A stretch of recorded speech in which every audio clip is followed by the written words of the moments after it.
శ్రీవిల్లిపుత్తూరులో గోదాదేవి అవతరించినటువంటి ఆ క్షేత్రములో నేడు విశేషమైనటువంటి ఒక ఉత్సవ సంరంభం జరిగినది.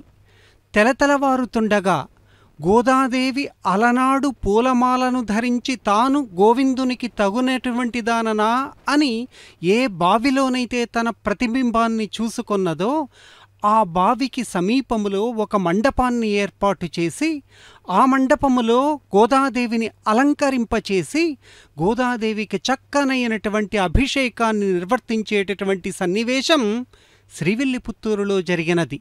ఈనాడు గోదాదేవిని చక్కగా సుగంధమైనటువంటి తైలముతో అలంకరించి ఆ తర్వాత విశేషమైన ద్రవ్యాలతో స్నపన తిరుమంజనాన్ని పూర్తి చేసి 9 గజముల పట్టు చీరను గోదాదేవికి అలంకరించి చక్కగా కట్టి 2 విశేషమైన గజపుష్పమాలలని గోదాదేవికి సమర్పించి 2 తయారు చేసినటువంటి చిలుకలని గోదాదేవికి అలంకరింపచేసి మంగళ కర్పూర నీరాజనములు సమర్పించి విశేషమైనటువంటి ప్రసాదముల నైవేద్యముగా సమర్పించి ఆ తర్వాత వాటిని శ్రీ వెంకటేశ్వరునికి పంపేటటువంటి సన్నివేశం.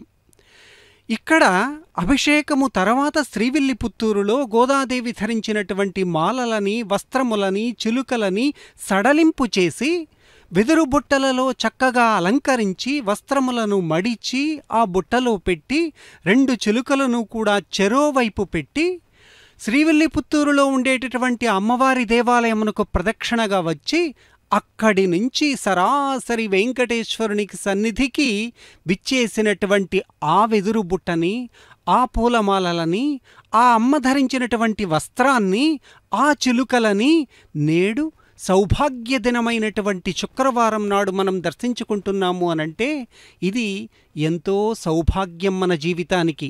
ప్రతి ఇంటిల్లిపాది కూడా అమ్మ అనుగ్రహాన్ని పొందేందుకు అనువైనటువంటి శుభ సందర్భం అని చెప్పుకోవచ్చు. సామాన్యంగా అందరూ అనుకుంటూ ఉన్నటువంటిది గోదాదేవి పూలమాలికలను మాత్రము పంపుతారు అని. కానీ అక్కడ పూలమాలలతో పాటు అమ్మ తాను ధరించినటువంటి వస్త్రమును కూడా వెంకటేశ్వరునికి పంపుతారు అన్నటువంటిది సాంప్రదాయిక రహస్యం కూడా. ఆ వస్త్రమే వెదురుబుట్టలో మనం దర్శించుకుంటూ ఉన్నాం. ఆ రంగు ఏదైతే ఉన్నదో దాదాపు ఒక్క కలర్ రంగులో ఉండేటటువంటి ఇది తమిళ సంప్రదాయంలో అరకు కలర్ అని అంటారు.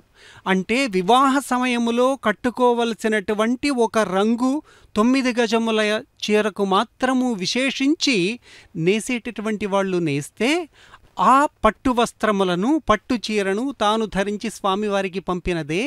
ఇది కదా గోదా గోవిందుల యొక్క ప్రణయపూర్వకమైనటువంటి దివ్య సన్నివేశానికి నిదర్శనం. శ్రీవిల్లిపుత్తూరు నుంచి ఊరేగింపుగా తెచ్చినటువంటి ఆ పుష్పమాలలను ఆ వెదురు బుట్టను బేడి ఆంజనేయ స్వామివారి సన్నిధికి పక్కన ఉండేటటువంటి పెద్దజీయర్ స్వామివారి యొక్క మఠములో ఊరేగింపు చేస్తారు.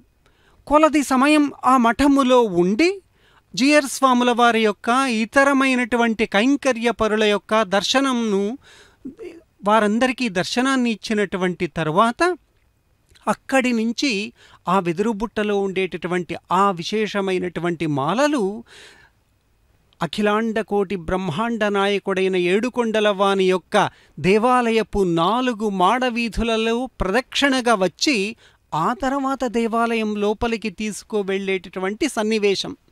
ఇక్కడ ఏ సుగంధమైనటువంటి తైలమును గోదాదేవి తన దివ్య విగ్రహమునకు లేపనం చేసుకున్నారో అద్దుకున్నారో ఆ తైలము కూడా ఈ వెదురుబుట్టలో కొద్దిగా గోదాదేవి స్వామివారికి పంపుతారు.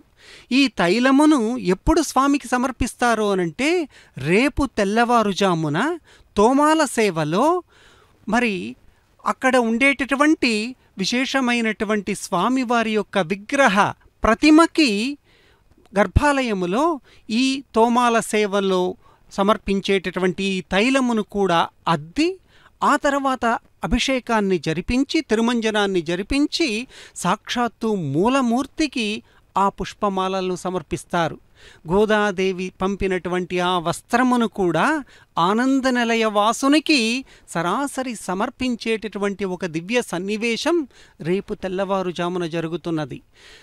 అమ్మ ఆవిర్భవించినటువంటి శ్రీవిల్లిపుత్తూరు ఎక్కడ, నేడు ఆ తల్లి ధరించినటువంటి వస్త్రములను, మాలలను, చిలుకలను మనం దర్శించుకునేటటువంటి రోజు ఈరోజు శుక్రవారముగా అమరడం అనేటటువంటిది కూడా మన జీవితానికి ఆ గోదా గోవిందుల యొక్క దివ్యమైన అనుగ్రహం లభిస్తుంది అన్నటువంటి ఒక దృఢమైనటువంటి విశ్వాసం మనకు అమరుతున్నది. 9 రోజుల బ్రహ్మోత్సవాలలో 9వ రోజు చక్రస్నానము రోజు స్వామి తిరుమల కొండ మీద విగ్రహముగా అర్చామూర్తిగా ఆవిర్భవించినటువంటి రోజు అని అంటారు. మరి స్వామి పుట్టినరోజు అని అనడం అందరికీ అర్థమయ్యేటటువంటి భాష కోసం చెప్పినదే అయినా అవతార దినం అని చెప్పుకుంటూ ఉన్నామే. మరి ఆ అవతార దినం రోజు అమ్మ తన బహుమతిని స్వామికి పంపాలి కదా. ఆ బహుమతి ఏమిటా అని ఆలోచిస్తే అమ్మ ధరించినటువంటి పూలమాలలే, అమ్మ ధరించినటువంటి వస్త్రమే, అమ్మ తాను లేపనం చేసుకున్నటువంటి సుగంధ తైలమే, అమ్మ తన చేత ధరించినటువంటి 2 చిలుకలే. అటువంటి ఆ బహుమతిని శ్రీవిల్లిపుత్తూరు నుంచి ఆ తల్లి సమర్పిస్తే గోదా మాలగా స్వామి ఎంతో వైభవంతో, ఎంతో సంతోషముతో, ఎంతో ఆనందముతో స్వీకరించేటటువంటి ఒక దివ్య సన్నివేశాన్ని మనం దర్శించుకుంటూ ఉన్నాం. ఈరోజు ఎన్నెన్నో విశేషాలు కలగలిసినటువంటి రోజు అని చెప్పి చెప్పుకోవచ్చు.